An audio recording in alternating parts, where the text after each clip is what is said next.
ये बड़ी बात है कम से कम कूटनीतिक तौर पे कि दोनों देशों की तरफ से किसी तरह के कोई सख्त बयान, कोई सख्त लहजा नहीं देखा और बिना किसी ऐसी चीज़ के ये एससीओ समिट ख़त्म हुई। इम्तियाज़ आलम साहब, ये अपने आप में एक बड़ी बात है, माना जाए। एक अच्छे माहौल में सौहार्दपूर्ण तरीके से ये बैठक भी ख़त्म हुई। और ये भी जो हर्ष कह रहे हैं कि ट्रस्ट डेफिसिट बहुत ज़्यादा है, किस तरह के पहल की ज़रूरत है कि इस ट्रस्ट डेफिसिट को ब्रिज किया जाए, गैप को ख़त्म किया जाए, इसके पहले कि कुछ और आगे बात बढ़े? देखिए, एक तो मुझे खुशी इस बात की हुई है कि दोनों तरफ का जो वॉर मीडिया है और जिंगोइस्ट मीडिया है, उसके जज्बात पे ओस पड़ गई। वो तैयार बैठे थे फायर वर्क्स के लिए, तो जी। उनकी सारा असला वसला जो था चलाने का मौका नहीं मिला इंडियन टेलीविजन के लोगों को भी और पाकिस्तान में। जयशंकर ने और पाकिस्तान के वजीर आजम शहबाज शरीफ ने उन्हें उनकी उम्मीदों पे पानी फेर दिया। बिल्कुल जी। और ये जो हुआ कि जो बड़ी अच्छी बात मुझे नजर आई कि ये जो मल्टीलैटरल फोरम्स हैं उस पे जो एटिकेट्स हैं वो ऑब्जर्व करने का दोनों साइड ने फैसला किया। लिहाजा आपने देखा होगा कि प्राइम मिनिस्टर की स्पीच में कोई कश्मीर का या कोई दूसरा बायलैटरल रेफरेंस नहीं था। और जो जब तकरीर जवाबन की जयशंकर ने, उन्होंने उसी स्पिरिट को बरकरार रखा। और बाज़ा जिसकी वजह से पहले सीटिंग अरेंजमेंट और थी जयशंकर जी की, बाद में फिर वो बदल गई और उनके साथ बैठ गए पाकिस्तान के वजीर खारजा, उनके साथ बैठ गए। जी। तो उसमें उनके दरमियान काफी खुसर फुसर और काफी गपशप रही।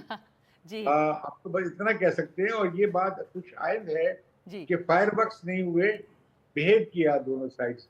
ये अब तो मैं समझता हूँ कि ये जो नवाज शरीफ ने जो इब्तिदा की थी, बरखा के, Barkha is the great scoop maker. वो बड़ी हर वक्त कोई ना कोई खबर बना लेती है। जी। जी। और वो जो इंटरव्यू था उसने बहुत अच्छा रोल अदा किया नवाज आज शरीफ नवाज को। शरीफ ने हमारे सहयोगी उमा शंकर सिंह जो वहाँ कवर करने गए हुए थे, उनसे भी उनके सवाल पे कि क्या आप न्योता देंगे, प्रधानमंत्री मोदी को मिलना चाहेंगे, कहा नवाज शरीफ ने बड़े शौक से। तो इसके भी कई मतलब निकाले जाएंगे कि न्योता तो, लेकिन नियत भी होनी चाहिए। इम्तियाज आलम साहब, वो आपको सरप्राइज नवाज शरीफ दे सकते हैं, लेकिन नवाज शरीफ बहुत कंसिस्टेंटली, उन्होंने वाजपेयी जी के साथ भी बड़ी कोशिश की कि मामला को आगे बढ़ाया जाए। लाहौर प्रोसेस हुआ, बस यात्रा हुई। उसके बाद आप देखें कि हिंदुस्तान के वजीर आजम और वो भी मोदी जी पाकिस्तान आए और उनके घर जाकर एक शादी की तकरीब में शामिल हो गए। तो मैं समझता हूँ कि ऐसे ही होना चाहिए डिप्लोमेसी के। एक दिन यहाँ का प्राइम मिनिस्टर उठे और शिमले में जाके मुलाकात कर ले और जी। मोदी जी से या इंडिया के प्राइम मिनिस्टर से। और वो ये होना चाहिए। ये जी। हम जो जी। हमारे पंजाबी में कहते हैं रुसी औरता, नाराज औरतों वाला सिलसिला ना हम इख्तियार करें।